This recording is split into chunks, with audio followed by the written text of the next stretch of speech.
Okay, how in the heck did we play with our child? What are we supposed to be doing and saying? And why are they always mad at us? Why are they always telling us what to do? And making us feel like we're not doing the right thing?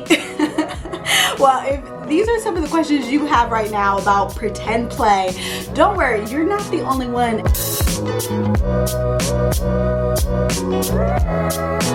Hi, hello, welcome back to my channel. If you are new here, I'm Dr. Jasmine. I'm a licensed clinical psychologist, and I'm also a mom of 2 little girls.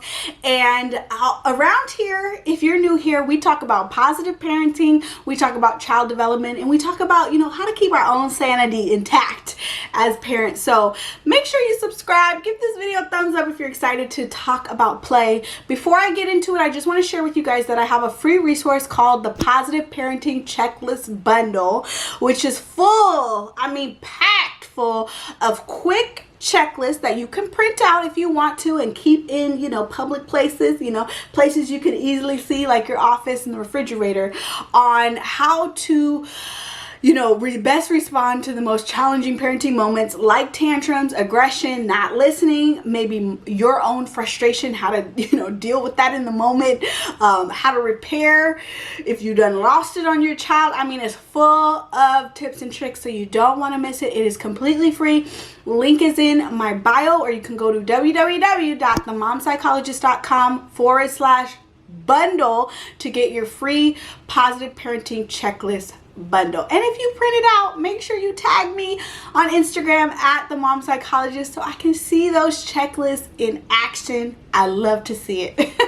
Okay, let's get into this video, which is on pretend play, right? How in the heck do we pretend to play? And why is my child always correcting me? Okay, I think I get that question so much. So let me just start there, okay?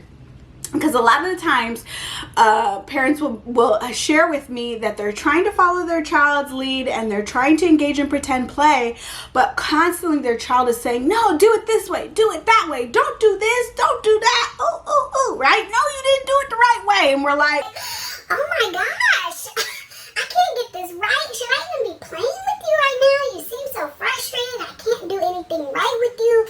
What in the heck is going on? Here is the thing to remember about play and why it is so important that you dedicate every day at least 5 to 10 minutes of one-on-one play with your child. And that is this. If you think about it, let's zoom out a little bit. And if you think about it, play is really one of the only opportunities that your child gets to lead the way, right? To lead the show and to orchestrate, right? And to, have control. If you think about it, right? We as parents, and rightfully so, we are telling them when to wake up.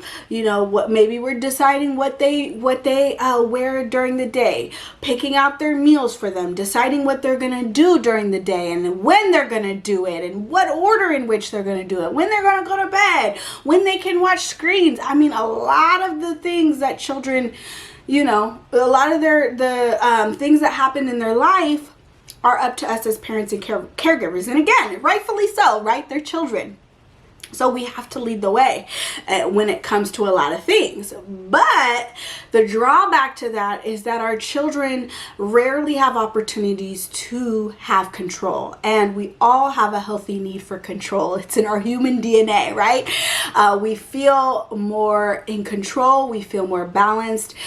We feel safer a lot of the times if we can feel like we can predict our environment and what we have a sense of agency over what happens to us, right? We all want to feel that way.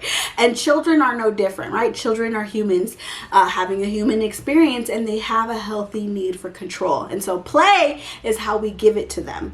And so what I always tell parents is, don't be surprised if they're getting a little bossy, right? If they're correcting you, okay, this is their time to come alive. This is their opportunity to shine, right? And to lead the way and have some agency and some control. So let them have it, okay? Let them have it as much as possible. Of course, now don't never do things that you really don't feel comfortable with, or if you feel like, they're crossing boundaries. Okay, that's where we draw a line, of course, right? But if they're telling you, mama, say this, or mama, go here, or make the dog do this, follow their lead. Okay, that is good. That's good stuff. Okay, know in the back of your mind, okay, I'm giving my child a healthy dose of control so that, you know, when it's time to go potty, when it's time for them to get their shoes on, they're more likely going to listen to me because I have listened to my child, right? I have followed their lead. Okay, it's a balance, right? Relationships are all about balance and give and take. Okay, so there's one thing. Okay, now let's get into some quick things about pretend play, like best practices. Okay, the number one thing, loosen up. Okay, loosen up. You gotta get a little loose here. Okay, don't avoid and challenge those thoughts that make you, you know, when you find yourself overthinking things. Oh, am I saying the right thing? Oh, am I doing it this way? Especially, like, I think it can be easy to fall into this trap when your child is constantly correcting you, and then it's like, oh my God, am I doing the right thing? Like, I'm messing up. No, you're not messing up. Okay, every child will do this. My children correct me. It does not necessarily mean you're on the wrong track. Okay, so loosen up. Okay, and also challenge that urge that you might have to entertain your child and be the fun one and get them smiling and laughing and giggling all the time. That's not your job. Your job is more to be the observer, especially during pretend play. Okay,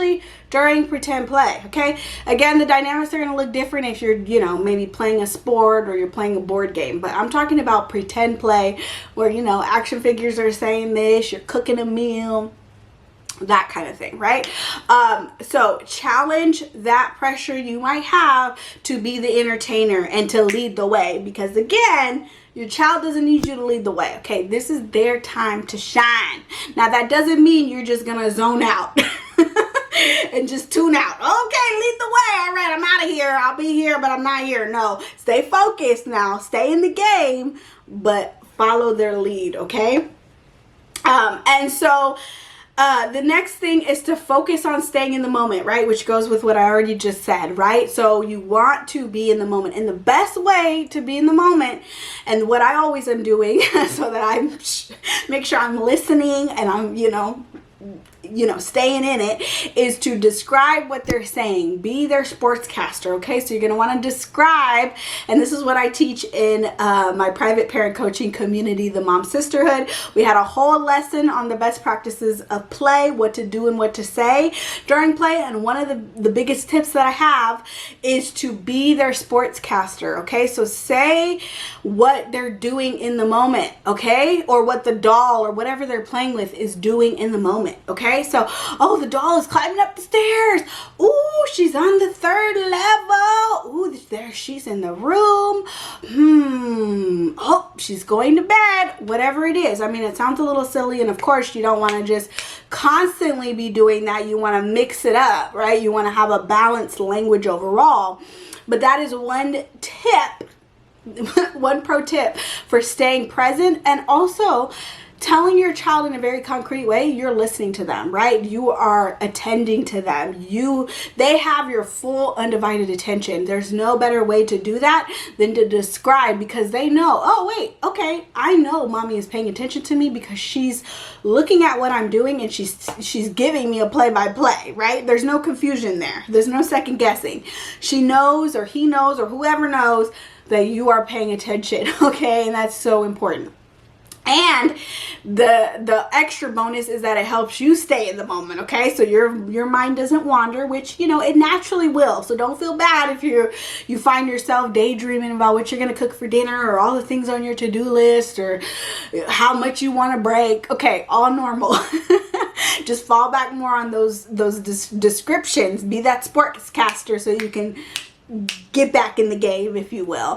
The next thing is follow their lead. Again, what I've been saying earlier, right? Just follow their lead. Make sure you are always a couple steps behind them, not in front of them, okay? So you always, again, want to be that observer and follow what they're doing. What goes along with that is to parallel play with them. A lot of the time, if you'll see, you know, kids interacting or playing with each other, a lot of the times it looks like parallel play, where they are playing alongside of each other. They're doing similar things, but they're not interacting necessarily with each other, maybe here or there, but most of their play is done independently but next to. And that's what you can do with your child.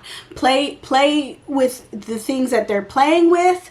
You can imitate what they're doing, because again, or remember, I don't think I've said this, imitation is the highest form of flattery. So doing something that your child is doing is like saying, wow, I love this so much. I love what you're doing so much. I want to do it, right? I want to do it myself. Okay, so stay behind them. Again, you can't imitate them if you're always ahead of them. You have to stay behind them, be that observer, imitate and parallel play. Okay? And I think that's it. The other thing I will say is sit back and observe, okay? You should always be observing more than you're talking, okay? If you're talking more than your child during play, there's something wrong. Okay? Monitor that, right? Okay? Stay aware of that. Stay aware of how much you're talking and how much you're listening, okay? Because remember, like I started this whole video, it is so much better to let your child lead during play, right? They're more likely to follow your lead during every day-to-day things if they feel like you've poured into that part of themselves, right? If they feel like there's a balance in the relationship and that you listen to them and that you are right there alongside of them. You're following their lead, okay? So observe more than you talk, especially during pretend play. Now, you know, other types of play, like if you're playing games or sports, it's gonna look a little bit different, obviously, right? You're gonna be talking more. You're gonna be teaching them things. You're gonna be teaching them the rules and all of that. So I don't mean that type of play. I'm more talking about when we're doing the pretend play and the dramatic play, right? That's when you wanna follow their lead more and be the observer. So I really hope this was helpful. Give me a thumbs up if this video at all provided you with any value. It really does help me know what's helpful for you guys, what I should continue to talk about on here. Also, make sure you are subscribed to this channel so you don't miss a video I upload every week on this channel. And don't forget to download my positive parenting checklist bundle. I know that's a mouthful, but basically it's stocked full of tips and tricks, things to say, things to do during the most difficult parenting moments like tantrums, aggression, not listening, our own mommy frustration and rage. Okay, so be sure to check that out. It's completely free.